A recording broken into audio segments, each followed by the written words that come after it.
Hello दोस्तों, good morning, good afternoon, good evening to all of you. आप सब कैसे हो? आई होप सो आप सब बढ़िया होंगे। बच्चों, आज हम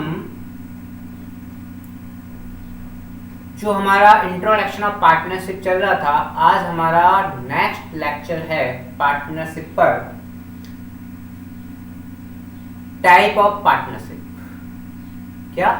टाइप ऑफ पार्टनरशिप। यहाँ पर हम टाइप ऑफ पार्टनरशिप जो पढ़ेंगे वो दो बेसिस पे पढ़ेंगे। ठीक है, कौन सा बेसिस है वो? हम दो बेसिस पे टाइप ऑफ पार्टनरशिप पढ़ेंगे। एक तो है ड्यूरेशन बेस पर पार्टनरशिप को डिवाइड किया जा सकता है, और दूसरा हम डिवाइड कर सकते हैं लायबिलिटी के बेस पर। ठीक है, सबसे पहले तो हम यहाँ पर पार्टनरशिप को दो बेसिस पर क्या कर सकते हैं? डिवाइड कर सकते हैं। एक तो हम डिवाइड कर सकते हैं ड्यूरेशन के बेस पर, और दूसरा हम डिवाइड कर सकते हैं किसके बेस पर? लायबिलिटी के बेस पर। ठीक है, लेकिन जो इंपॉर्टेंट जो बेसिस है, इंपॉर्टेंट जो टाइप है आपको जो पढ़ना है, वो on the basis of duration very important है। इसको आपको ध्यान से थोड़ा सा देखना पड़ेगा। ठीक है, इसको आपको ध्यान से पढ़ना पड़ेगा on the basis of duration. ठीक है, पढ़ना तो हमको दोनों ही है, on the basis of liabilities भी पढ़ना है, on the basis of duration भी पढ़ना है, लेकिन on the basis of duration पे ज्यादा ध्यान देना। ठीक है, चलो हम वन बाय वन हम इनको पढ़ते हैं। ठीक है, वन बाय वन। यहां पर हम on the basis of duration के बेस पर यदि हम पढ़ना चाहे, किसके बेस पर? ड्यूरेशन के बेस पे पढ़ना चाहे, तो यहां पर पार्टनरशिप तीन टाइप की होती है। कितने टाइप की होती है? On the basis of duration तीन टाइप की पार्टनरशिप होती है। पार्टनरशिप फॉर फिक्स पीरियड, ठीक है, पार्टनरशिप एट विल, और पार्टनरशिप फॉर पर्टिकुलर्स। ठीक है, यहां पर ये तीन हम पढ़ेंगे on the basis of duration. ठीक है, on the basis of duration मैं आपको बार बार इसलिए एक्सप्लेन कर रहा हूं क्योंकि ये इंपॉर्टेंट टॉपिक है। ठीक है, पार्टनरशिप को दो बेसिस पर अपन डिवाइड कर सकते हैं, या तो अपन on the basis of duration या on the basis of liabilities. ठीक है, सबसे इंपॉर्टेंट जो टाइप है वो ये है on the basis of duration. ठीक है, on the basis of duration के बेस पर यहाँ पर पार्टनरशिप को थ्री टाइप में डिवाइड किया जा सकता है। On the basis of duration के बेस पर यहाँ पर पार्टनरशिप को तीन टाइप से डिवाइड किया जा सकता है। फर्स्ट, फिक्स पीरियड के बेस पर, एट विल के बेस पर, और पर्टिकुलर बेस पर। बताओ भैया समझ में आया कि नहीं आया? ये चीज मुझे आप जल्दी जल्दी एक्सप्लेन करोगे। बताओ भैया, क्लियर है? और लायबिलिटीज के बेस पर यदि हम पढ़ेंगे तो लायबिलिटीज के बेस पर हम दो बेसिस पढ़ेंगे। एक तो लिमिटेड लायबिलिटीज, और ये एक अनलिमिटेड लायबिलिटीज। सर हमने तो ये सुना है कि पार्टनर्स की जो लायबिलिटीज होती है अनलिमिटेड होती है, लिमिटेड होती ही नहीं। बिल्कुल सही बोला। ठीक है, फिर भी हम इसे पढ़ेंगे। ठीक है, फिर भी हम पढ़ेंगे। तो सबसे पहले हम ड्यूरेशन के बेस पर ले लेते हैं। ड्यूरेशन के बेस पर जो हमने पार्टनरशिप को थ्री टाइप में डिवाइड किया है, fix period, at will, at particular venture. ठीक है, तो इस बेस पर हम पार्टनरशिप को अच्छे से डिस्कस कर लेते हैं। ठीक है, चलो वन बाय वन हम स्टार्ट करते हैं। सबसे पहले है partnership for fix period. Partnership for fix period के लिए यहाँ पर जो पार्टनरशिप क्रिएट की जाती है, पार्टनरशिप फॉर्म की जाती है, उस पार्टनरशिप को किसी पर्टिकुलर टाइम के लिए, एक फिक्स टाइम के लिए 5 साल, 10 साल, 3 साल, यानी पार्टनरशिप का जो ड्यूरेशन है वो क्या रहता है, फिक्स रहता है, फिक्स पीरियड बेसिस, है ना। When the duration of partnership, when duration of partnership is fixed by the partner by agreement, वो अपने एग्रीमेंट में ही पार्टनर क्या कर लेते हैं, सब अपने जो सभी पार्टनर हैं, 2 पार्टनर, 5 पार्टनर, 10 पार्टनर, जितने भी पार्टनर हैं वो एग्रीमेंट में ही क्या कर लेते हैं, अपना ड्यूरेशन फिक्स कर लेते हैं कि हमको 3 साल के लिए पार्टनरशिप रखनी है, ठीक है, क्लियर है। उसके बाद में देखेंगे, पहले 3 साल का हमारा ड्यूरेशन रहेगा, ठीक है। तो it is said to be, इसे हम क्या बोलते हैं, partnership for a fix period, clear है। जैसे ही पार्टनरशिप का टाइम, यदि उन्होंने न्यू एग्रीमेंट नहीं बनाया है तो वो जो पार्टनरशिप का जो टाइम हमने फिक्स किया है वो जैसे ही एंड होता है पार्टनरशिप भी एक्सपायर हो जाती है ऑटोमेटिकल, उसके लिए वो सिग्नेचर करने की जरूरत नहीं है। यदि उन्होंने न्यू एग्रीमेंट नहीं बनाया है नेक्स्ट पीरियड के लिए और वो फर्स्ट वाला पीरियड क्या हो गया, 3 साल खत्म हो गया है, तो वो पार्टनरशिप अपने आप ही क्या हो जाएगी, एक्सपायर हो जाएगी, ठीक है। Such partnership come to end on the expiry of that period, जैसे ही पीरियड फिनिश होता है आपकी पार्टनरशिप का भी एंड आ जाता है, ठीक है। यदि आप न्यू नेक्स्ट टाइम के लिए आप एग्रीमेंट नहीं बनाते हो तो कंटिन्यू, है ना। उसके बाद है कि सच partnership may be dissolved before expiry of fixed period with the consent of all partners। ऐसा नहीं है कि यहाँ पर अपने 3 साल के लिए पार्टनरशिप बनाई है तो पार्टनरशिप का जरूरी है 3 साल तक चलना, जरूरी नहीं है।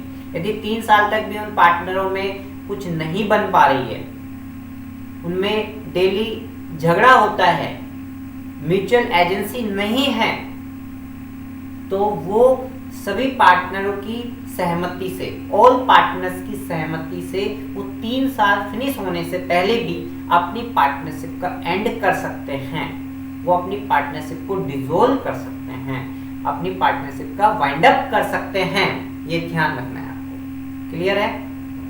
कोई दिक्कत हो तो बताएं, नहीं है, अच्छा क्लियर। तो फिक्स यहाँ पर अपन ड्यूरेशन के बेस पर अपन ने कितनी पार्टनरशिप पढ़ी, कितने टाइप पढ़े, फिक्स पीरियड। तो फिक्स पीरियड में हमने क्या पढ़ा, यहाँ पर पार्टनरशिप का जो ड्यूरेशन है वो पार्टनर्स अपने एग्रीमेंट में क्या कर लेते हैं, फिक्स कर लेते हैं, इसलिए फिक्स पीरियड पार्टनरशिप बोलते हैं। और जैसे ही पार्टनरशिप का टाइम ओवर होता है आपकी पार्टनरशिप क्या हो जाता है, अपने आप ही फिनिश हो जाता है, ठीक है।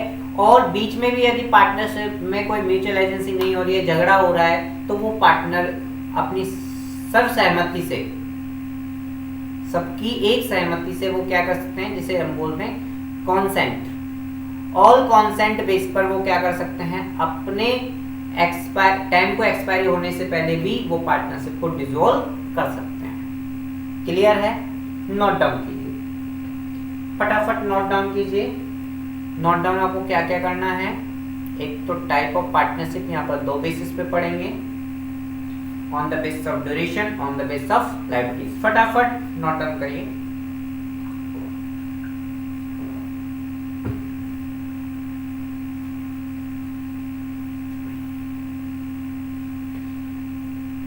फिर on the basis of duration के बेस पे हम 3 पढ़ेंगे और on the basis of liabilities के बेस पे हम 2 पढ़ेंगे, इनको भी नोट डाउन कर लीजिएगा।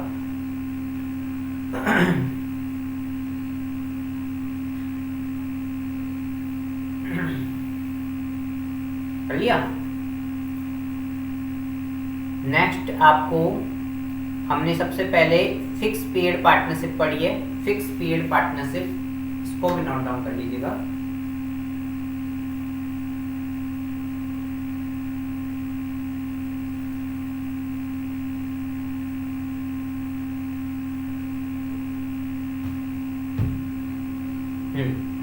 तो नेक्स्ट चले बेटा, वीडियो को पॉज करके किया करो, ठीक है। Next, partnership at will, partnership at will पढ़ेंगे हम, पार्टनरशिप एट विल। ठीक है, पार्टनरशिप एट विल का मतलब क्या होता है कि अपनी इच्छा से, कोई ड्यूरेशन फिक्स नहीं है। जब तक पार्टनरशिप अपने बीच में जब तक झगड़ा नहीं होता है, जब तक पार्टनरशिप चलने दो, चाहे 10 साल चले, 20 साल चले, 15 साल चले, 1 साल चले, चलने दो। जब तक अपने बीच में म्यूचुअल एजेंसी है, जब तक आप अपनी पार्टनरशिप को कंटिन्यू रखो। ठीक है, क्लियर। हमने बिजनेस, भाई साहब, एट विल का मतलब होता है जब भी कोई बिजनेस ओपन किया जाता है एट विल के बेस पर ही किया जाता है। ठीक है, एक बात बता दो, इसे बोलते हैं गोइंग कंसर्न कॉन्सेप्ट। इसे क्या बोलते हैं? Going concern concept. यानी हम कभी भी बिजनेस को जब ओपन करते हैं तो उससे पहले डिसाइड नहीं करते हैं कि 4 साल तक ही हमको ये बिजनेस करना है। हम तो ये चाहते हैं कि हम भी लंबे टाइम तक इसे बिजनेस करें और इसी बिजनेस को हमारे आगे वाली पीढ़ी भी करे, हमारे बेटे भी करें, ये हम सोच के चलते हैं। तो ये एट विल वाला पोर्शन वही है कि जब तक पार्टनर के बीच में म्यूचुअल एजेंसी है, जब तक कोई झगड़ा नहीं होता है, पार्टनरशिप को कंटिन्यू चलने दो। यानी पीरियड के लिए कोई भी उनमें कॉन्ट्रैक्ट नहीं हुआ है, 5 साल चलाएंगे, 10 साल चलाएंगे। ठीक है, अपनी इच्छा से। एट विल का मतलब होता है मन मर्जी, जितनी इच्छा है उतनी चलाने दो। ठीक है, तो यहाँ पर when no provision is made by contract between पार्टनरों के बीच में कोई प्रोविजन नहीं है कि ड्यूरेशन, उनकी पार्टनरशिप का क्या ड्यूरेशन होगा और उनकी पार्टनरशिप का क्या डिटर्मिनेशन होगा, इसके बारे में एक्सप्लेनेशन नहीं है। इसके बारे में कोई भी कॉन्ट्रैक्ट पार्टनरों के बीच में नहीं हुआ है। बिजनेस खोल दिया, लंबे समय तक चलने दो। ठीक है, क्लियर है? अच्छा, अब बात आती है कि दूसरा पॉइंट, सच ए पार्टनरशिप में be dissolve by any partner by giving a notice in return to in intention to dissolve the firm all the partner. देखो यहाँ पर क्या हो सकता है, अब मान लो कि हमने क्या है कि टाइम फिक्स नहीं किया, हमने चलने दो जब तक म्यूचुअल एजेंसी मतलब जब तक झगड़ा नहीं होता है चलने दो। ठीक है, जब तक झगड़ा नहीं होता है जब तक चलने दो, है ना। अब मान लो कि किसी पार्टनर की नहीं बन रही है बाकी के पार्टनर से 5 साल बाद। ठीक है, 5 साल बाद, 5 साल हमने कोई डिसाइड नहीं किया, लेकिन 5 साल बाद ऐसी कंडीशन अराइज हो गई कि एक पार्टनर की बाकी के पार्टनर से नहीं बन रही है, झगड़ा होता है डेली। ठीक है, तो वो क्या कर सकता है, पार्टनरशिप को डिसॉल्व करने के लिए कोई भी पार्टनर क्या कर सकता है, रिटर्न में एग्रीमेंट दे सकता है। रिटर्न में क्या दे सकता है, एक रिटर्न में नोटिस पास कर सकता है कि सभी पार्टनर अपनी सभी सहमति से क्या करें, इस पार्टनरशिप फॉर्म को डिसॉल्व कर दें। ठीक है, तो इसमें लिखा हुआ है सच ए पार्टनरशिप में बी डिसॉल्व। ऐसी जो एट विल वाली जो पार्टनरशिप है उसे डिसॉल्व किया जा सकता है, वाइंड अप किया जा सकता है, समाप्त किया जा सकता है किसी एक पार्टनर द्वारा भी। ठीक है, किसी एक पार्टनर द्वारा भी इसे बंद करवाया जा सकता है बाय गिविंग ए नोटिस। एक नोटिस के माध्यम से, एक नोटिस देगा जो भी रिटर्न में होना चाहिए, to intention to dissolve the firm, कि हमको इस फर्म का क्या करना है, डिसॉल्व करना है, बंद करना है, to all other partner of the firm. और वो नोटिस किसको देना है, फर्म के बाकी के पार्टनर्स को वो नोटिस दे आएगा। ठीक है, जब उनकी सब सहमति हो जाएगी, ठीक है, तो पार्टनरशिप को बंद कर दिया जाएगा। ठीक है, समझ में आया कि नहीं आया बताओ? क्लियर है? क्लियर है? चलो आ जाइए, पहले नोट डाउन कीजिए, इसे फर्स्ट नोट डाउन कर लो। मेरे बेटा प्यास बहुत लगती है।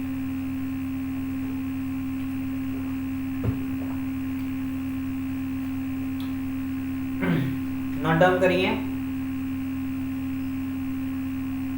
कर लिया? चलो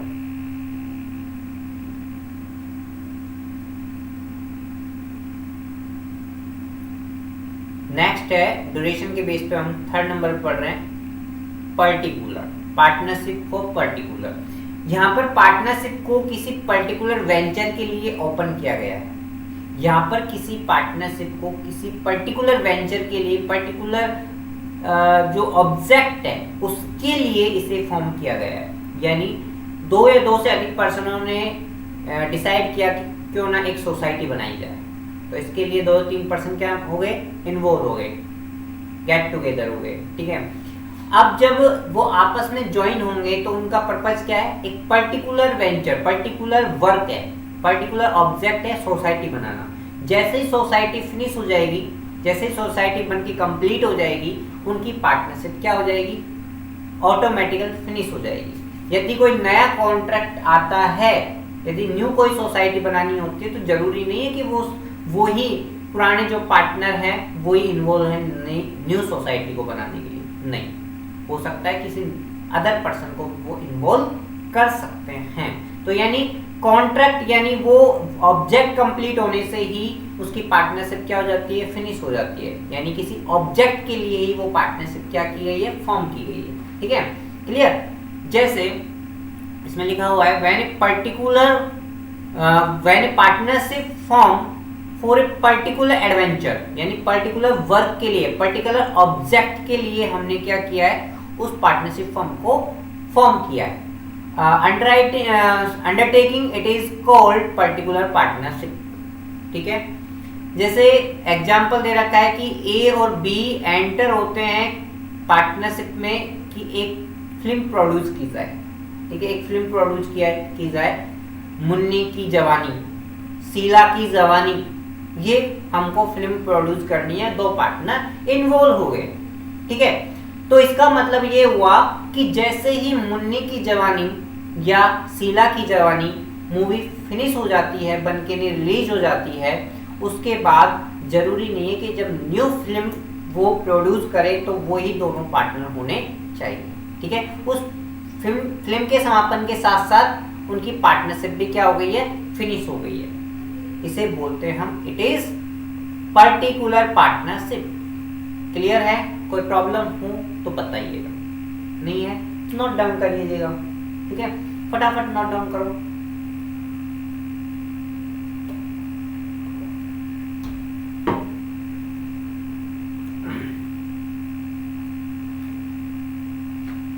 हाँ, तो ये हमने जो 3 पार्टनरशिप पढ़ी है, आपने जो 3 पार्टनरशिप के बारे में यहाँ पर पढ़ा है, वो हमने पढ़ी है on the basis of duration, on the basis of duration. Duration के बेस पर हमने ये 3 पार्टनरशिप पढ़ी है, एक तो फिक्स पीरियड, एक एट विल और एक एट पर्टिकुलर। ठीक है, अब हम on the basis of liabilities के बेस पर पढ़ेंगे। आपने नोट डाउन कर लिया होगा तो हम आगे चलते हैं, है ना।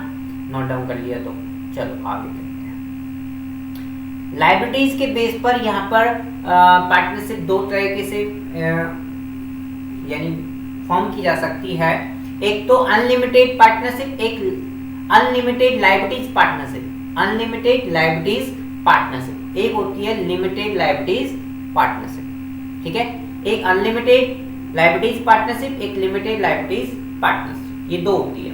तो ध्यान रखना, हमने तो सर यही सुना है कि इस पार्टनर की लायबिलिटी अनलिमिटेड होती है। बिल्कुल सही बोला आपने, यहाँ पर पार्टनर की लायबिलिटीज क्या होती है, अनलिमिटेड होती है। तो यहाँ पर लायबिलिटीज के बेस पर पार्टनरशिप अनलिमिटेड लायबिलिटीज पार्टनरशिप भी होनी चाहिए, लिमिटेड नहीं होनी चाहिए। देखो मैं आपको बता देता हूँ, यहाँ पर जितने भी पार्टनर, जैसे 5 पार्टनर मिले हैं, तो पांचों पार्टनर की जो लायबिलिटी होती है अनलिमिटेड होती है। अनलिमिटेड का मतलब आप समझ पा रहे होंगे।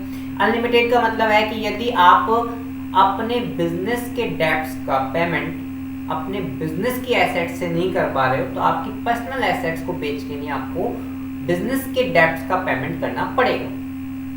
समझ में आया?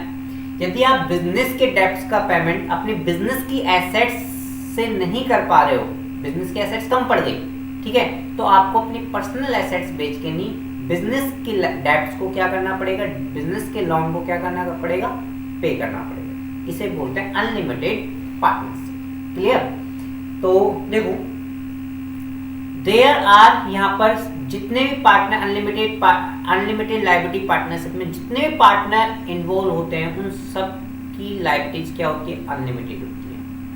सबकी लायबिलिटीज क्या होती है, अनलिमिटेड होती है। ठीक है, फर्स्ट चीज। दूसरी चीज, अनलिमिटेड लायबिलिटीज का मतलब क्या होता है? अनलिमिटेड लायबिलिटीज का मतलब है, मैंने आपको बताया था, इन केस ऑफ डेब्ट्स, यदि आपने किसी से लोन ले रखा है और उस डेब्ट्स को पूरा करने के लिए business assets are not sufficient नहीं है, तो क्रेडिटर आपके घर जाके आपकी पर्सनल एसेट्स, पर्सनल प्रॉपर्टी पर क्या कर सकता है, क्लेम कर सकता है। जिससे आपने लोन लिया है वो आपकी पर्सनल प्रॉपर्टी पर क्या कर सकता है, क्लेम कर सकता है। पर्सनल प्रॉपर्टी को बेच के नहीं, अपने डेब्ट्स को रिकवर कर सकता है। ये क्रेडिटर्स को अथॉरिटी होती है। ठीक है, क्लियर? हाँ, और यहाँ पर जितने भी पार्टनर्स होते हैं वो एक्टिवली पार्टिसिपेट करते हैं, वो मैनेजमेंट एंड कंट्रोल में क्या करते हैं, पार्टिसिपेट करते हैं एक्टिवली।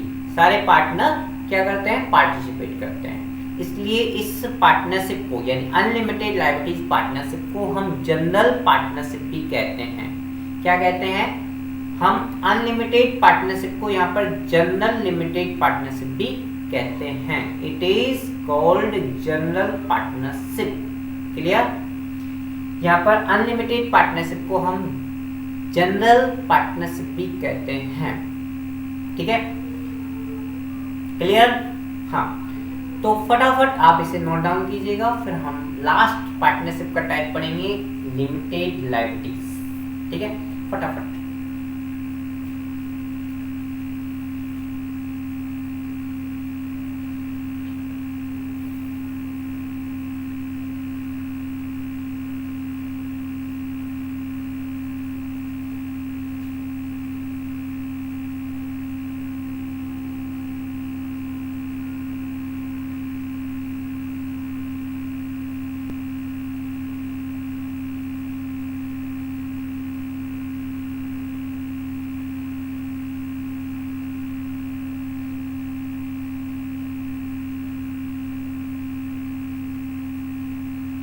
हाँ जी, नोट डाउन कर लिया, आगे चले। चलो, नेक्स्ट है हमारी partnership for liabilities, limited liabilities. यहाँ पर जो हम लायबिलिटी के बेस पर जो पार्टनरशिप को पढ़ रहे थे, तो दो बेस पढ़ा हमने, अनलिमिटेड लायबिलिटीज पार्टनरशिप और limited liabilities partnership. Limited liabilities partnership किसी भी टाइप की पार्टनरशिप नहीं होती है। ये किस टाइप से पार्टनरशिप ओपन की जाती है, फॉर्म की जाती है, लिमिटेड लायबिलिटीज पार्टनरशिप कैसे फॉर्म की जाती है वो मैं आपको बता देता हूँ। इसमें क्या होता है, जैसे चार पार्टनर हैं ए बी सी डी, तो इसमें इसकी जो एक की जो लायबिलिटीज होती है ना वो तो होती है अनलिमिटेड, और बाकी की जो लायबिलिटीज होती है ना वो होती है लिमिटेड।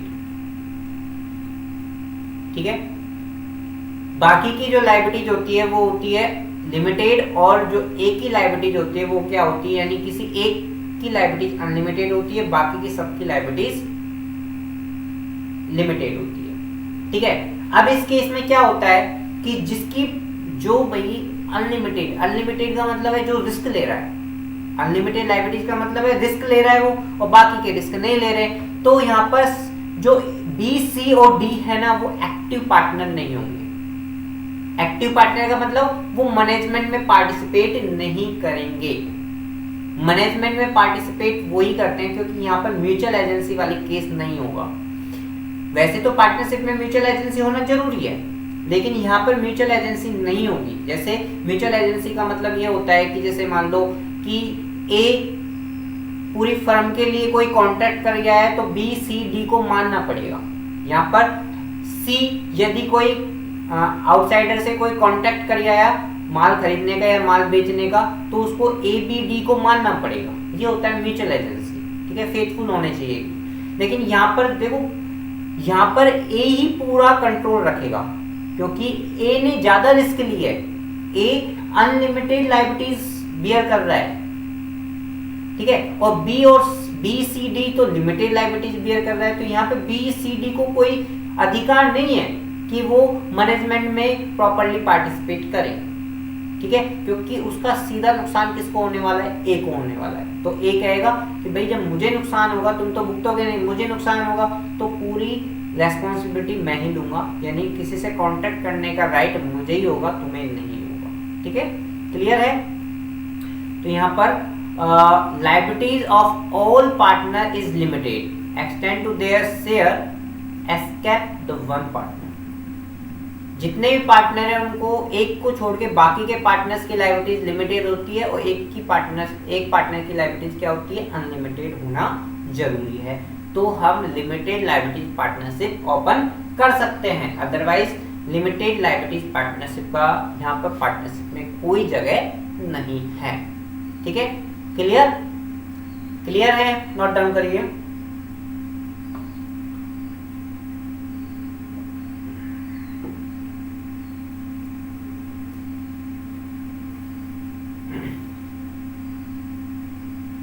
कर लिया, नोट डाउन कर लिया। हमने क्या पढ़ा, ये पढ़ा था हमने टाइप ऑफ पार्टनरशिप। ये हमने क्या पढ़ा था, टाइप ऑफ पार्टनरशिप पढ़ा था। जो हम अभी पढ़ रहे थे वो क्या पढ़ रहे थे, टाइप ऑफ पार्टनरशिप। अब हम पढ़ते हैं type of partner. Type of partner कितने टाइप के होते हैं पार्टनर, वो पढ़ते हैं। ठीक है, टाइप ऑफ पार्टनर। ठीक है, यहाँ पर पार्टनर 7 टाइप के होते हैं। यहाँ हम पार्टनर्स कितने टाइप के होते हैं, 7 टाइप में पार्टनर्स को डिस्ट्रीब्यूट करेंगे, 7 टाइप में डिवाइड करेंगे। सबसे फर्स्ट होता है एक्टिव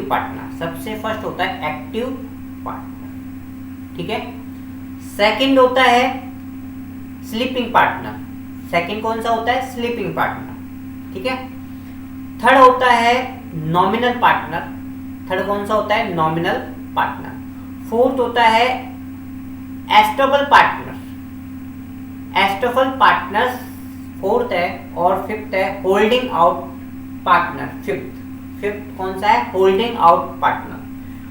और सिक्स्थ है आपका माइनर पार्टनर, और सेवंथ है, ये सिक्स्थ है माइनर पार्टनर और सेवंथ है सब पार्टनर। ठीक है, इस तरीके से यहाँ पर पार्टनर कितने टाइप के होते हैं, 7 टाइप के होते हैं। ठीक है, अब हम 1 बाय 1 इन पार्टनरों के बारे में पढ़ते हैं। सबसे फर्स्ट है एक्टिव पार्टनर। एक्टिव पार्टनर कौन से होते हैं, इसको हम ऑस्टेंसिबल पार्टनर भी कह सकते हैं। हम इसे क्या बोल सकते हैं, ऑस्टेंसिबल पार्टनर भी बोल सकते हैं। ऑस्टेंसिबल पार्टनर, इसे हम क्या बोल सकते हैं, ऑस्टेंसिबल पार्टनर भी कहते हैं एक्टिव पार्टनर। ठीक है, एक्टिव पार्टनर का दूसरा नाम क्या है, ऑस्टेंसिबल पार्टनर होता है। ठीक है, एक्टिव पार्टनर का मतलब क्या होता है, लेकिन एक्टिव पार्टनर का मतलब होता है जो मैनेजमेंट में रेगुलरली एक्टिवली क्या करे, पार्टिसिपेट करे। जो फर्म के मैनेजमेंट में क्या करे, एक्टिवली पार्टिसिपेट करे, रेगुलर पार्टिसिपेट करे मैनेजमेंट में, या जो फर्म के जो अफेयर्स हैं, काम है ना, उन सब में रेगुलरली क्या करे, एक्टिव रहे। ठीक है, मैनेजमेंट में पार्टिसिपेट करे, उसे हम एक्टिव पार्टनर बोलते हैं। ठीक है, तो यहाँ पर देखो, active partner is one who become a partner in the firm by agreement. यहाँ पर जो एक्टिव पार्टनर जो बनता है वो बाय एग्रीमेंट से बनता है, वो तो सभी पार्टनर एग्रीमेंट से बनती है। ठीक है, यहाँ पर सभी पार्टनर एग्रीमेंट से ही इसमें एंटर होते हैं।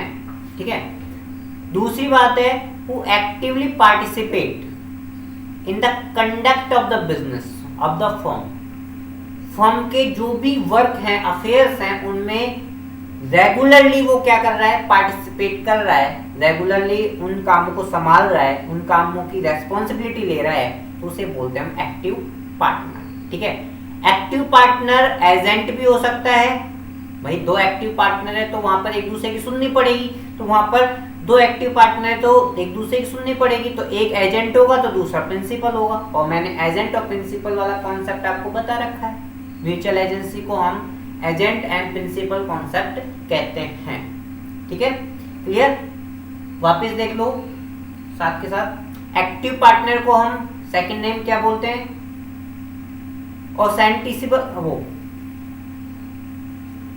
ऑस्टेंसिबल पार्टनर भी बोलते हैं, ऑस्टेंसिबल पार्टनर। ठीक है, और ये क्या होता है, ये एग्रीमेंट से पार्टनर बनता है, वो तो सभी पार्टनर एग्रीमेंट से ही बनते हैं। ठीक है, और वो जो फर्म के जो बिजनेस है उसमें प्रॉपरली पार्टिसिपेट करता है। ठीक है, फर्म के जो वर्क है उनमें रेगुलरली वो रेस्पॉन्सिबल होता है। एक्टिव, यदि मान लो किसी फर्म में 2 एक्टिव पार्टनर है तो वहां पर एक एक्टिव पार्टनर एजेंट भी हो सकता है और दूसरा प्रिंसिपल भी हो सकता है। ठीक है, तो यहाँ पर active partner agent and as well as principal के रूप में काम करेगा। क्लियर। सेकंड है हमारा स्लीपिंग पार्टनर। स्लीपिंग पार्टनर को हम डोरमेंट पार्टनर भी बोलते हैं। स्लीपिंग पार्टनर को हम किस नाम से जाना जाता है? डोरमेंट पार्टनर के नाम से भी जान सकते हैं। ठीक है, स्लीपिंग पार्टनर उसे कहते हैं जो अपने फर्म में कैपिटल लगा गया, अपने फर्म में, अपने बिजनेस में मनी इन्वेस्ट कर गया और घर जाके नहीं मस्त सो गया। स्लीपिंग का मतलब उसको टेंशन नहीं है, जब फर्म को प्रॉफिट होगा, जब चल जाएगा प्रॉफिट में शेयर लेने। ठीक है, क्लियर।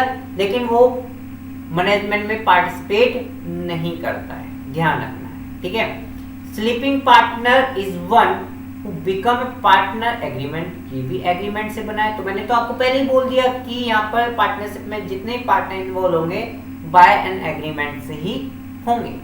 ठीक है, दूसरी चीज, who never take actively participate in the conduct of the business of the firm। वो फर्म के किसी भी काम में प्रॉपरली एक्टिव नहीं होगा, यानी पार्टिसिपेट करने का राइट उसको नहीं है। राइट तो है लेकिन उसने ये झंझटों से दूर उठ गया। उसने पहले ही साफ बोल दिया, भैया मैं तो कैपिटल लगा सकता हूँ, आप बिजनेस आपको संभालना है, आप संभाल लेना, साल भर के एंड में मुझे क्या दे देना? प्रॉफिट में शेयर दे देना, मैं आपके बिजनेस में आऊंगा नहीं। ठीक है, मैं तो अपने घर जाके सोऊंगा। ठीक है, इसे बोलते हैं स्लीपिंग पार्टनर। ठीक है, तीसरा पॉइंट है इसका, he cannot bind all other partner by his act and he shall be liable for act done by the other partner। देखो, ये अभी काम नहीं कर रहा है तो इसका मतलब ये नहीं है कि भाई ये स्लीपिंग पार्टनर है तो ये एक्टिवली पार्टिसिपेट नहीं कर रहा है, तो इसका मतलब ये नहीं है कि वो दूसरे पार्टनर को अपने काम से बाइंड करे। दूसरों को ये बाइंड नहीं कर सकता है, लेकिन दूसरे इसको क्या कर सकते हैं? बाइंड कर सकते हैं। दूसरे पार्टनर इसको क्या कर सकते हैं? बाइंड कर सकते हैं। ये दूसरे के काम में दखल अंदाजी नहीं कर सकता, ये दूसरे के काम में उंगली नहीं कर सकता। ठीक है, लेकिन इसके काम में बाकी के पार्टनर क्या कर सकते हैं? उंगली कर सकते हैं। ठीक है, बाइंड कर सकते हैं। ठीक है, ध्यान रखना। और इसके द्वारा जो वर्क किए जाएंगे उससे कोई भी पार्टनर बाउंड नहीं होगा, क्योंकि इसके काम को मान्यता नहीं दी जाएगी। बाकी के जो पार्टनरों ने जो वर्क किया है, जो एक्टिवली है, प्रॉपर एक्टिव है मैनेजमेंट में, उनके द्वारा जो वर्क किया गया है उससे इसको भी लायबल होना पड़ेगा, इसको भी बाउंड होना पड़ेगा। ठीक है, ये भी ध्यान रखना। तो नोट डाउन करो, फटाफट नोट डाउन।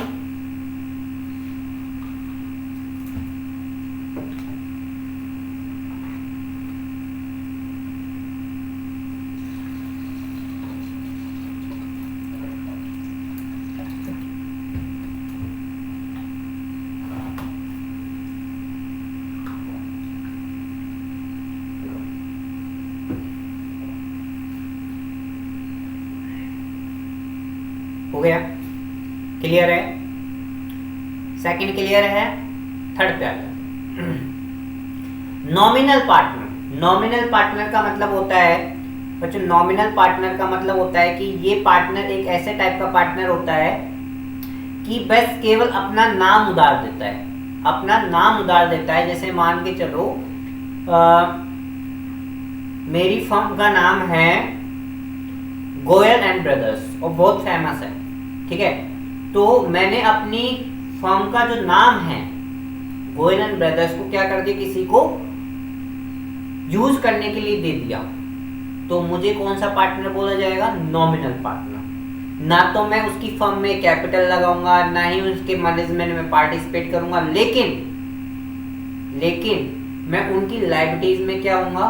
लायबल होऊंगा। उनके द्वारा किए गए एक्ट से मैं क्या होऊंगा? लायबल होऊंगा। मान लो कि उन्होंने किसी को लोन दे रखा है, किसी से लोन ले रखा है, तो उनको लोन किस नाम से मिला? गोयल ब्रदर्स से। अब वो मना कर देते हैं तो वहां पर मैं अनलिमिटेड लायबिलिटीज पार्टनरशिप होगी मेरी, ठीक है। यहाँ पर मेरी लायबिलिटीज अनलिमिटेड रहेगी, ठीक है। बाकी मैं ना तो कैपिटल लगा रहा, ना ही प्रॉफिट में शेयर ले रहा, और ना ही मैं किसी मैनेजमेंट में पार्टिसिपेट कर रहा हूँ, लेकिन फिर भी मेरी लायबिलिटीज क्या रहेगी? अनलिमिटेड होगी, क्योंकि मैंने मेरा नाम उधार दिया है और मेरे नाम के आधार पर ही उनको क्या दिया जा रहा है? लोन दिया जा रहा है, ठीक है। तो इसलिए नॉमिनल पार्टनर हमेशा, नॉमिनल पार्टनर की जो लायबिलिटीज होती है वो अनलिमिटेड होती है, ध्यान रखना, है ना। देखो,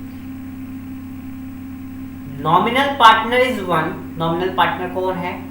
who lend his name to firm without having any economic interest in the business of the firm. वही वाली बात मैंने कही, उन्होंने अपने नाम को उधार दिया है, और नाम उधार देने का मतलब ये नहीं है कि उसके बिजनेस में, उस फर्म के बिजनेस में उनका कोई इकोनॉमिक इंटरेस्ट रख रहा है, नहीं, जरूरी नहीं है। ना तो वो कैपिटल इन्वेस्ट कर रहा है, ना वो प्रॉफिट में शेयर कर रहा है, और ना ही वो मैनेजमेंट में पार्टिसिपेट करेगा, केवल अपना नाम उधार दिया है, ठीक है। तो इसमें लिखा हुआ है second point, neither he invest money in the firm, ना तो वो उस फर्म में मनी इन्वेस्ट करेगा, और नॉर ही share the profit of the firm, और ना ही उनके प्रॉफिट एंड लॉसेस में शेयर करेगा, ठीक है, क्लियर। और ना ही even does not take part in the conduct of the firm, उनके पार्टिसिपेट में, उनके मैनेजमेंट में भी कोई पार्टिसिपेट नहीं करेगा, उनके मैनेजमेंट में भी कोई पार्टिसिपेट नहीं करेगा, ठीक है, क्लियर। लेकिन वो थर्ड पार्टीज के लिए जब यदि वो है तो उसके लिए वो लायबल होगा, ठीक है, उसकी लायबिलिटीज अनलिमिटेड रहेगी। शॉर्ट में अपन समझा देंगे इसे, ठीक है, क्लियर है। यहाँ पर थर्ड पॉइंट नोट डाउन करो, थर्ड पॉइंट क्लियर है तो नोट डाउन करेगा।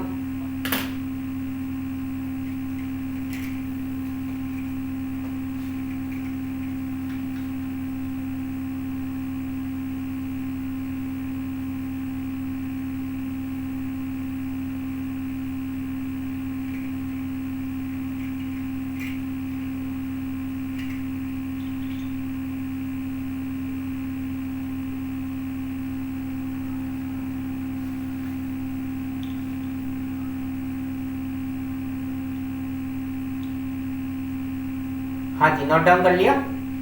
थर्ड पॉइंट क्लियर है, क्लियर है थर्ड पॉइंट। चलो फोर्थ पॉइंट पे आते हैं, एस्टोफल पार्टनर। एस्टोफल पार्टनर का मतलब क्या होता है? एस्टोफल पार्टनर का मतलब होता है कि वो पार्टनर नहीं है लेकिन वो मना भी नहीं कर रहा है, ये समझ में आया? वो पार्टनरशिप में पार्टनर नहीं है लेकिन मना भी नहीं कर रहा है, वो अपने वर्डों से मना भी नहीं कर रहा कि मैं पार्टनर नहीं हूं। उसको पार्टनरशिप फॉर्म में इन्वॉल्व नहीं किया गया है, लेकिन कोई भी पूछता है तो वहां पर वो मना भी नहीं करता है कि वह मैं पार्टनर नहीं हूं। वो कहता है अपने वर्ड से कि मैं पार्टनर हूं। Who accept himself as partner by his own word and conduct. कुछ ऐसा कंडक्ट करता है कि कुछ ऐसे वर्क करता है वो कि उससे ये साबित होता है कि वो पार्टनर है, लेकिन वो पार्टनर एक्चुअल में वो रियल पार्टनर नहीं है, लेकिन उसके काम से ऐसा प्रतीत होता है कि वो उस फर्म में पार्टनर है। सर ऐसा एस्टोफल पार्टनर तो मैंने पहली बार देखा है, ऐसा एस्टोफल पार्टनर तो मैंने पहली बार देखा है। चलो मैं बता देता हूं एस्टोफल पार्टनर की कंडीशन कैसे अराइज होती है। एक एग्जांपल लेते हैं। मेरे 4 स्टूडेंट हैं जो अपनी एक फर्म ओपन कर रहे हैं। स्टूडेंट का नाम है ए, बी, सी और डी। ये 4 स्टूडेंट है, वो अपनी एक पार्टनरशिप फर्म ओपन कर रहे हैं, ठीक है। अब जब पार्टनरशिप फर्म ओपन कर रहे हैं तो उनको वहां पर लोन की आवश्यकता पड़ गई। उनको क्या आवश्यकता पड़ गई? लोन की आवश्यकता पड़ गई। वो किसी बैंक के पास गए, आईसीआई बैंक के पास गए कि साहब हमको लोन चाहिए, उनको लोन चाहिए, उन्होंने एक बैंक से क्या करी, डील करी कि हमको क्या चाहिए, लोन चाहिए, हम एक पार्टनरशिप फर्म ओपन कर रहे हैं। लेकिन उनकी उस बैंक में कोई फेस वैल्यू नहीं थी, उनको कोई जानता नहीं था, विटनेस मांगते हैं लोन के लिए, तो उनकी कोई फेस वैल्यू नहीं थी, ठीक है, तो उनको लोन के लिए मना कर दिया, उनको लोन के लिए मना कर दिया, ठीक है।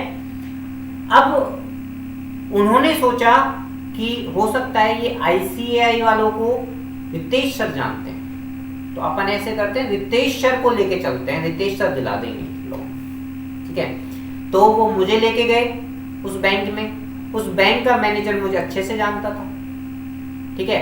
तो मैंने कहा कि मुझे देखते ही, सर आप कैसे, कहा कि हमको लोन चाहिए था, हमको क्या चाहिए, हमको वी वर्ड का यूज ले रहे हैं, हमको लोन चाहिए था, हमको लोन चाहिए था। तो उन्होंने बोला ठीक है मिल जाएगा, ठीक है। तो मैंने कुछ ऐसा कंडक्ट किया, लोन मुझे नहीं चाहिए था, लोन तो उनको चाहिए था ना, लेकिन मैंने उनकी क्या दिए, एक तरीके से ऑन हिज वर्ड से या मेरे कंडक्ट से, मेरे काम से ऐसा प्रतीत हो रहा था मैनेजर को कि वो उस फर्म के क्या है, पार्टनर है, वो उस फर्म के क्या है, पार्टनर है, तो ऐसा उनको प्रतीत हो रहा था। क्लियर है। तो मैनेजर को क्या लगा कि मैं पार्टनर हूं, और जबकि मैं रियल पार्टनर नहीं हूं, तो मुझे कौन सा पार्टनर बोला जाएगा, एस्टोफेल पार्टनर। क्या बोला जाएगा, एस्टोफेल पार्टनर मुझे बोला जाएगा, ठीक है। अब मान लो कि वो 4 जो पार्टनर हैं, उन्होंने सब्सिक्वेंट ईयर में जब आपको पेमेंट करना था लोन का, उन्होंने पेमेंट करने में डिफॉल्ट हो गए, पेमेंट करने में वो क्या हो गए, डिफॉल्ट हो गए। तो ये बताओ कि मैनेजर मेरे पास आएगा, तो क्या मैं मना कर सकता हूँ क्या, मुझे क्या मतलब, लोन तो उनको दिया था आपने, मुझे थोड़ा ना दिया था लोन, मैं कह सकता हूँ कि ये बात को नहीं, क्योंकि मैंने, उन्होंने मुझे क्या माना था, मैंने किस तरीके से ट्रीट किया था वहां पर, एज ए पार्टनर, तो उन्होंने मुझे क्या मान लिया, पार्टनर मान लिया, और मेरे बिहाफ पर उन्होंने उनको लोन दिया था, तो मैं उस डेब्ट्स की पेमेंट करने के लिए लायबल होऊंगा, मुझे उस डेब्ट का पेमेंट करने के लिए लायबल होना पड़ेगा, जबकि ना तो मैं उसमें कैपिटल इन्वेस्ट कर रहा हूँ, ना ही प्रॉफिट में शेयर कर रहा हूँ, और ना ही उनके मैनेजमेंट में पार्टिसिपेट कर रहा हूँ, फिर भी मुझे उनकी लायबिलिटीज के लिए क्या मानना पड़ेगा, अनलिमिटेड लायबिलिटीज माननी पड़ेगी। मेरी लायबिलिटीज क्या हो जाएगी, अनलिमिटेड लायबिलिटीज हो जाएगी। समझ में आया कि नहीं आया, क्लियर है। तो इसे बोलते हैं एस्टोफेल पार्टनर, ठीक है। तो यहाँ पर liability to pay debts which firm gets because of its reputation, मेरी रेपुटेशन की वजह से मुझे क्या करना पड़ेगा, उनको पेमेंट करना पड़ेगा, वो नहीं कर रहे तो इसलिए मेरी लायबिलिटीज को क्या माना गया, अनलिमिटेड लायबिलिटीज माना गया है। क्लियर है। एस्टोफेल पार्टनर का मतलब समझ में आ गया, डाल दो, नोट डाउन करो, नोट डाउन करिएगा।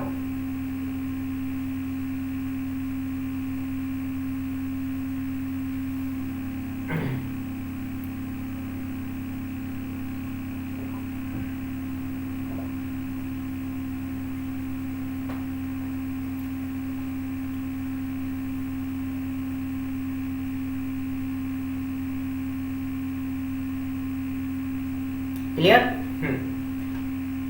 आ जाओ next, holding partner, holding out partner, 5th number का है holding out partner. Holding out partner कौन सा होता है, सेम जो एस्टोफेल पार्टनर की तरह होल्डिंग आउट पार्टनर, लेकिन एस्टोफेल पार्टनर में पार्टनरशिप पार्टनर ने तो क्या किया, अपने ऑन हिज वर्ड से, अपने ऑन कंडक्ट से क्या किया, अपने आप को प्रेजेंट किया कि मैं पार्टनर, ठीक है। लेकिन यहां पर मैं कोई भी अपने कार्य से ऐसा प्रतीत नहीं हो रहा हूं, मैं मना करता हूं कि मैं पार्टनर नहीं, मैं पार्टनर नहीं हूं, उसे बोलते हैं होल्डिंग आउट पार्टनर। नहीं समझ में आया, एक बार पढ़ते हैं इसे। Who does not call himself as partner, मैं अपने आप को उस पार्टनरशिप फर्म का क्या नहीं मानता, पार्टनर नहीं मानता, मैं खुद भी नहीं मानता, ठीक है।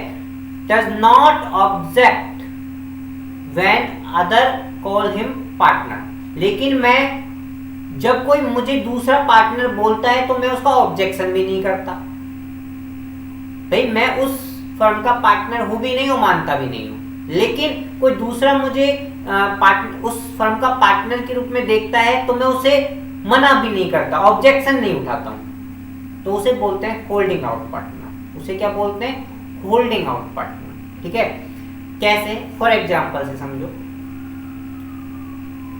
कि भैया मेरे 4 स्टूडेंट हैं, वही ठीक है, उन्होंने एक फर्म ओपन की, लीगल फर्म ओपन की है। ठीक है, एक लीगल फर्म ओपन की है, लीगल वर्क करने के लिए फर्म ओपन की है। ठीक है, एक लीगल जो आपके डॉक्यूमेंट्स होते हैं जैसे इनकम टैक्स सर्टिफिकेट वगैरह, ये सब बनाने के लिए या ITR बनने के लिए, इन सब के लिए इन्होंने एक फर्म ओपन कर ली, चारों ने मिलके। ठीक है, क्लियर? अब जब वो फर्म ओपन करेंगे, जब न्यू फर्म उनकी होगी तो उनके पास कस्टमर बहुत कम आएंगे, उनके पास बहुत कम कस्टमर आएंगे क्योंकि वो न्यू फर्म है, हर कोई उन पर ट्रस्ट नहीं करेगा। तो उन्होंने क्या किया, अपने फर्म के नाम के आगे सोचा कि हम ऐसे करते हैं, हम सर के नाम से काम मांगते हैं, हम रितेश सर के नाम से मार्केट में क्या करते हैं, काम मांगते हैं। उन्होंने अब मेरे नाम से मार्केट में काम मांगना स्टार्ट कर दिया। ठीक है, मुझे पब्लिक जानती थी तो उनको काम मिलना भी स्टार्ट हो गया, उनको काम मिलने लग गया। लेकिन वहां पर जो पब्लिक उनको काम दे रही थी, उनको अपने डॉक्यूमेंट जो दे रही थी, है ना, वो किस बेस पर दे रही थी? मेरे बेसिस पर दे रही थी, उनके बेसिस पे थोड़ी ना दे रही थी। उनको तो कोई जानता ही नहीं है, मुझे जानते हैं जो मेरे नाम पर दे रही थी। तो मैंने क्या बोला था, क्या मैं पार्टनर हूं इनकी फर्म का, लेकिन मैं उनको मना भी नहीं कर रहा, चलो कोई बात नहीं, मेरे नाम से आपको काम मिल रहा है तो ले लो, कोई प्रॉब्लम नहीं। यानी मैं ऑब्जेक्शन भी नहीं ले उठा रहा कि आप मेरे नाम से काम नहीं ले सकते। ठीक है, तो उसे बोलते हैं holding out partner. In future उन्होंने कोई इलीगल काम कर दिया, मेरे नाम से कोई इलीगल काम कर दिया, किसी से 2 लाख 5 लाख रुपए ले लिए या किसी का डॉक्यूमेंट्स डिस्ट्रॉय कर दिया। ठीक है, और वो डॉक्यूमेंट्स किसके नाम से लेके आए थे? मेरे नाम से वो काम लेके आए थे और उन्होंने वो डॉक्यूमेंट्स क्या कर दिया? डिस्ट्रॉय कर दिया। तो वहां पर उस वर्क के लिए, उनके द्वारा जो वर्क किया गया है ऐसा, उनके लिए मैं लायबल माना जाऊंगा क्योंकि मैंने उन पर कोई ऑब्जेक्शन नहीं उठाया। यानी इसका मतलब मैं पार्टनर नहीं हूं, लेकिन आप जब पार्टनर नहीं है तो ऑब्जेक्शन तो उठाना चाहिए कि मेरे नाम से ऐसा आप मार्केट से ऐसा नहीं कर सकते, धोखाधड़ी। ठीक है, आपने कुछ ऑब्जेक्शन नहीं उठाया तो मार्केट वालों ने क्या समझा होगा कि आप इस फर्म के पार्टनर है, इसलिए उन्होंने को काम दे दिया, तो आप भी इसके क्या होंगे? लायबल होंगे। यदि आप ऑब्जेक्शन देते, आप ऑब्जेक्शन उठाते, आप न्यूज़पेपर में ऐड देते कि भाई मेरे नाम से ये फर्म वर्क मांग रही है तो मैं इसके लिए लायबल नहीं होऊंगा, आप ऐसा कुछ बोलते तो हम मान लेते। आपने कुछ ऑब्जेक्शन नहीं उठाया तो आपको भी हम क्या मानते हैं? पार्टनर मानेंगे। इसे बोलते हैं होल्डिंग आउट पार्टनर। इसे क्या बोलते हैं? होल्डिंग आउट पार्टनर बोलते हैं। ठीक है, और होल्डिंग आउट पार्टनर की जो लायबिलिटीज होती है वो भी क्या होती है? अनलिमिटेड होती है। Liability to pay debts which firm gets because of using his name, क्योंकि उसका नाम को यूज लिया गया है। क्लियर? आई की बात नहीं है समझ में? क्लियर है? नोट डाउन करो।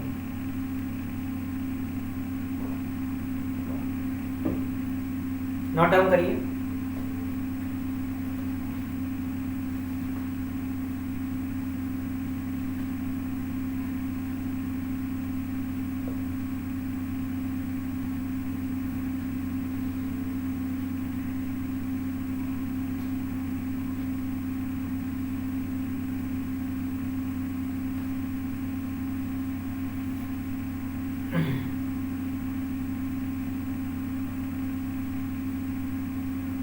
क्लियर? नेक्स्ट है 6 नंबर का माइनर पार्टनर। आपको पता है माइनर पार्टनर कौन होता है? माइनर पार्टनर जो लेस 18 एज का है उसे हम माइनर पार्टनर कहते हैं। और मैंने आपको पहले ही बता दिया, माइनर पार्टनर किसी भी फर्म का पार्टनर नहीं बन सकता है, क्योंकि यहाँ पे पार्टनरशिप एक्ट 1932 ने मना कर दिया है कि कोई भी माइनर पार्टनर क्या नहीं बन सकता? पार्टनर नहीं बन सकता। क्यों नहीं बन सकता?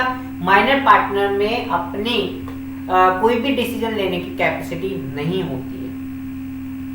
कॉन्ट्रैक्ट एक्ट, किसी से कॉन्ट्रैक्ट करने की कैपेबिलिटी नहीं होती है माइनर पर्सन में, ठीक है। यहां तक कि माइनर पर्सन कोई शादी करता है तो उसकी शादी में मान्य नहीं मानी जाती है, ठीक है। ध्यान रखना इस चीज को, क्लियर? हाँ, can be admitted for the benefit only. और माइनर पार्टनर यदि पार्टनर बन सकता है तो अपनी बेनिफिट के लिए बन सकता है। माइनर पार्टनर यदि पार्टनर बन सकता है तो अपने बेनिफिट के लिए पार्टनर बन सकता है, ठीक है। अब जब वो पार्टनर बनेगा तो उसके लिए उसको ना तो कैपिटल में कंट्रीब्यूट करेगा, उसकी कंडीशन रहेगी, ना तो कैपिटल में कंट्रीब्यूट करेगा और ना ही वो मैनेजमेंट में पार्टिसिपेट करेगा, क्योंकि मैनेजमेंट में पार्टिसिपेट करने के लिए क्या चाहिए? किसी से कॉन्ट्रैक्ट करने के लिए कैपेबल होना चाहिए, जबकि माइनर पर्सन तो कैपेबल है ही नहीं।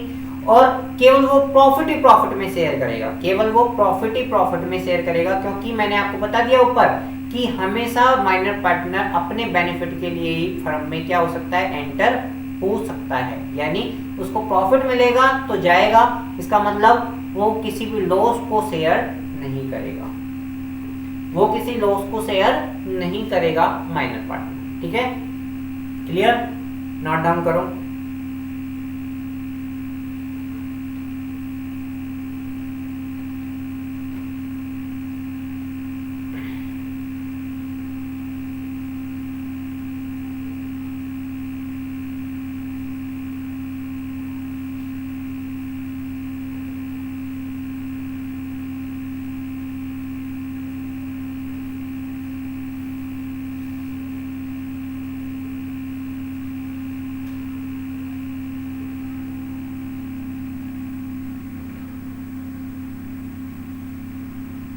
हो गया?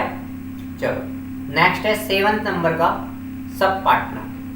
7th नंबर का जो पार्टनर है वो कौन सा है? Sub partner. सब पार्टनर का मतलब आप समझ जाते हो, समझ रहे हो कि वर्ड से सब पार्टनर का मतलब क्या होता है? सब पार्टनर का मतलब होता है पार्टनर का पार्टनर, यानी उसका फर्म से कोई मतलब नहीं है, वो फर्म का पार्टनर नहीं है, वो पार्टनर का पार्टनर है, वो पार्टनर का पार्टनर, वो फर्म का पार्टनर नहीं है, ठीक है।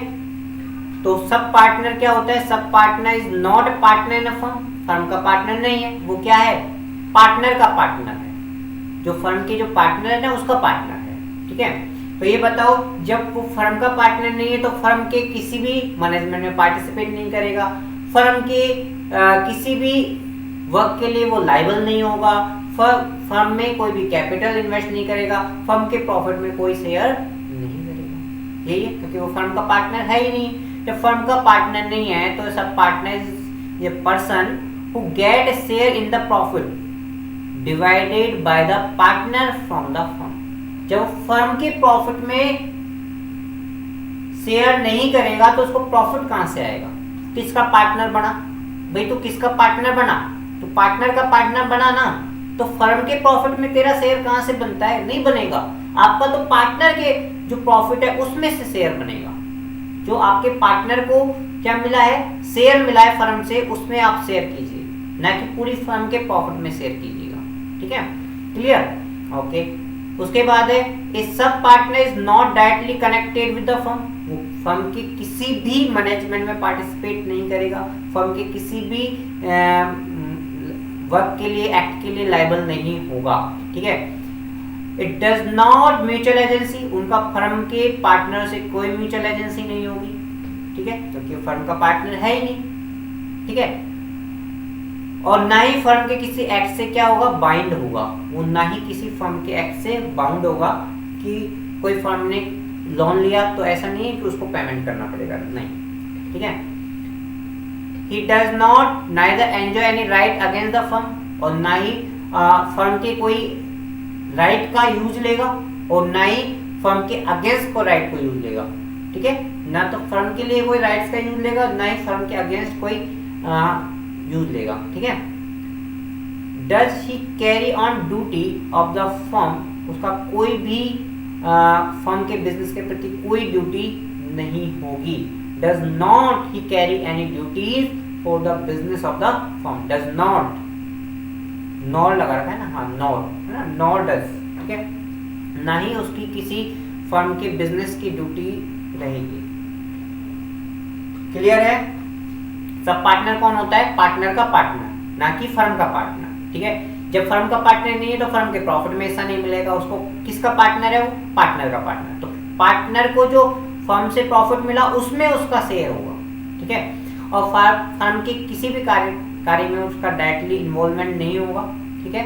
और ना ही फर्म के पार्टनरों के साथ उसकी कोई म्यूचुअल एजेंसी रहेगी, और ना ही वो फर्म के अदर पार्टनर के एक्ट से बाइंड होगा, ठीक है। और ना ही वो फर्म के किसी राइट को यूज लेगा, और ना ही वो किसी फर्म के लिए लाइबल होगा, ना ही उन फर्म के लिए कोई ड्यूटीज निभाएगा वो, ठीक है। नोट डाउन करो।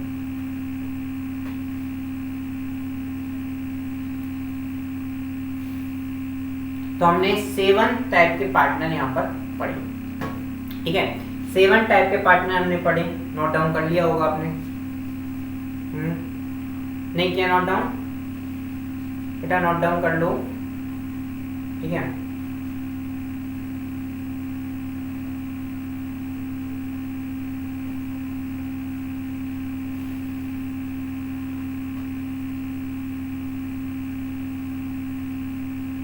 कर लिया। चलो नेक्स्ट आते हैं, अपन इसको थोड़ा शॉर्ट में समझते हैं, ठीक है। ये शॉर्ट में पार्टनर के टाइप। एक्टिव पार्टनर क्या कैपिटल इन्वेस्ट करता है, बिल्कुल करता है। तो कैपिटल इन्वेस्ट करता है तो मैनेजमेंट में पार्टिसिपेट भी करता होगा, बिल्कुल करता है। मैनेजमेंट में पार्टिसिपेट करता है, प्रॉफिट में शेयर भी लेता होगा, बिल्कुल लेता है। और उसकी लायबिलिटीज क्या होती है, अनलिमिटेड होती है। क्या होती है, अनलिमिटेड। उसकी लायबिलिटीज क्या होती है, अनलिमिटेड होती है। क्लियर है कि नहीं, क्लियर है। Sleeping partner, sleeping partner capital invest करता है कि नहीं करता, करता है। मैनेजमेंट पार्टिसिपेट करता है कि नहीं करता है, वो तो घर जाके सो जाता है। लेकिन क्या मैनेजमेंट पार्टिसिपेट नहीं करता है तो प्रॉफिट में शेयर नहीं लेगा, लेगा ना, क्यों नहीं लेगा, कैपिटल इन्वेस्ट किया भाई, ठीक है। क्या वो फर्म की लायबिलिटीज के लिए लायबल नहीं होगा, होगा। फर्म की कंप्लीट लायबिलिटीज के लिए वो भी लायबल होगा। यानी यहाँ पर स्लीपिंग पार्टनर की जो लायबिलिटीज होती है वो क्या होती है, अनलिमिटेड होती है। क्लियर है, बताओ समझ में आया कि नहीं आया, क्लियर है। चलो नॉमिनल पार्टनर, नॉमिनल पार्टनर का मतलब जो अपना नेम उधार देता है, ठीक है। अपने नाम को किसी दूसरे पर्सन को उधार दे देता है, उसे नॉमिनल पार्टनर। क्या वो कैपिटल लगाता है, नहीं। क्या वो मैनेजमेंट में शेयर करता है, नहीं। क्या वो प्रॉफिट में शेयर करता है, नहीं। तो फिर भाई उसकी लायबिलिटीज लिमिटेड होनी चाहिए, इसका मतलब यानी उसकी लायबिलिटीज भी नहीं होनी चाहिए, होगी, क्योंकि उसके नाम से ही पब्लिक क्या करेगी, उस पर फेथ करके, उसके नाम पर विश्वास करके। नहीं तो कंपनी इन्वेस्ट कर रही है, कंपनी आउटसाइडर डील कर रहे हैं, तो उसकी लायबिलिटीज क्या होगी, अनलिमिटेड होगी, ठीक है। क्लियर है। एस्टफल पार्टनर, एस्टफल पार्टनर बताओ कैपिटल लगाता है कि नहीं लगाता, मैनेजमेंट पार्टिसिपेट करता है कि नहीं करता, प्रॉफिट में शेयर लेता है कि नहीं लेता, फिर भी उसकी लायबिलिटीज अनलिमिटेड। मैंने आपको लोन वाला केस समझाया था ना एस्टफल पार्टनर में, कि मेरे स्टूडेंट है, उन्होंने लोन ले लिया, वो पेमेंट नहीं कर रहे तो मुझे करना पड़ेगा, क्योंकि मैं उनके साथ गया था लोन लेने, ठीक है। तो मैनेजर ने मुझे उस फर्म का क्या मान लिया, पार्टनर मान लिया, इसलिए मैं लायबल हूँ, ठीक है। होल्डिंग आउट पार्टनर, क्या उसने कैपिटल इन्वेस्ट की, नहीं की। मैनेजमेंट ने पार्टिसिपेट किया, नहीं किया। प्रॉफिट में शेयर मिला, नहीं मिला। लेकिन उसकी लायबिलिटीज कैसी होगी, अनलिमिटेड होगी। क्या होगी, अनलिमिटेड। क्यों होगी भैया अनलिमिटेड, मेरे स्टूडेंटों ने एक लीगल फर्म ओपन की थी मेरे नाम से, वर्क मार्केट में काम लेने गए, उनको मिला, उन्होंने किसी कस्टमर का काम बिगाड़ दिया जो मेरे नाम से लेने गए, तो वो कस्टमर उनके साथ साथ मैं भी उनके लायबल हूँगा, ठीक है, क्योंकि मैंने ऑब्जेक्शन नहीं उठाया कि भाई वो मेरे नाम से कैसे काम कर सकता है, ठीक है। माइनर पार्टनर कैपिटल इन्वेस्ट करेगा कि नहीं, मैनेजमेंट पार्टिसिपेट करेगा कि नहीं, वो तो अपने बेनिफिट के लिए आया, यानी प्रॉफिट में शेयर करेगा, लॉस में भी नहीं, ओनली प्रॉफिट में शेयर करेगा। उसकी लायबिलिटीज क्या होगी, लायबिलिटीज उसकी कुछ नहीं होगी भाई, वो क्या लायबिलिटीज उठाएगा बेचारा, उसकी कोई लायबिलिटीज नहीं रहेगी, उसकी कोई लायबिलिटीज अराइज नहीं होगी। सेवंथ है सब पार्टनर, क्या वो कैपिटल इन्वेस्ट करता है फर्म में, नो। फर्म के पार्टिसिपेट करता है, नो। करता है, नो। करता है, नो, क्योंकि वो फर्म का पार्टनर नहीं है, वो पार्टनर का पार्टनर है। तो मैं फर्म की बात कर रहा हूँ यहाँ पर, फर्म में कैपिटल इन्वेस्ट करेगा क्या, नहीं। फर्म के कैपिटल मैनेजमेंट पार्टिसिपेट करता है कि नहीं, फर्म के प्रॉफिट एंड लॉस में शेयर करता है कि नहीं, तो फर्म की लायबिलिटीज भी क्यों बियर करेगा, वो तो पार्टनर का पार्टनर है, फर्म का पार्टनर थोड़ी ना है, ठीक है। क्लियर है, तो इसको एक बार नोट डाउन कर लीजिएगा, ठीक है, तो फटाफट नोट डाउन करो, ठीक है। आज हमने टाइप ऑफ पार्टनरशिप और टाइप ऑफ पार्टनर के बारे में डिस्कस किया, इंपॉर्टेंट चैप्टर है, ठीक है। ध्यान से सुन, आपने वापस एक बार वीडियो देख के नहीं, ध्यान से, काफ़ी सारे क्वेश्चंस इसमें से अराइज होते हैं, ठीक है। आपके जो काफ़ी सारे क्वेश्चंस एग्जाम में आते हैं वो इसमें से काफ़ी सारे क्वेश्चंस आते हैं, ठीक है, टाइप ऑफ पार्टनरशिप में से और टाइप ऑफ पार्टनर में से, ठीक है।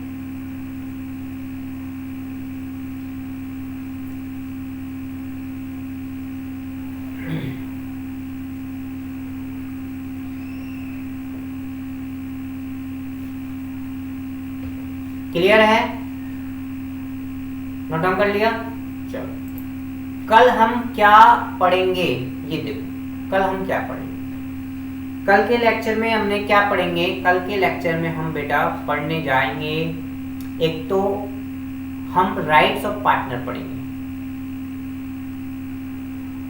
Rights of partner. हमने टाइप ऑफ पार्टनर्स तो पढ़ लिया, हमको राइट ऑफ पार्टनर्स भी पढ़ने हैं, ठीक है। सबसे फर्स्ट टॉपिक है हमारा राइट्स ऑफ पार्टनर, पार्टनर्स के क्या राइट्स हैं, ठीक है। सेकंड टॉपिक पढ़ेंगे ड्यूटीज ऑफ पार्टनर, पार्टनर्स की फर्म के प्रति क्या ड्यूटीज है,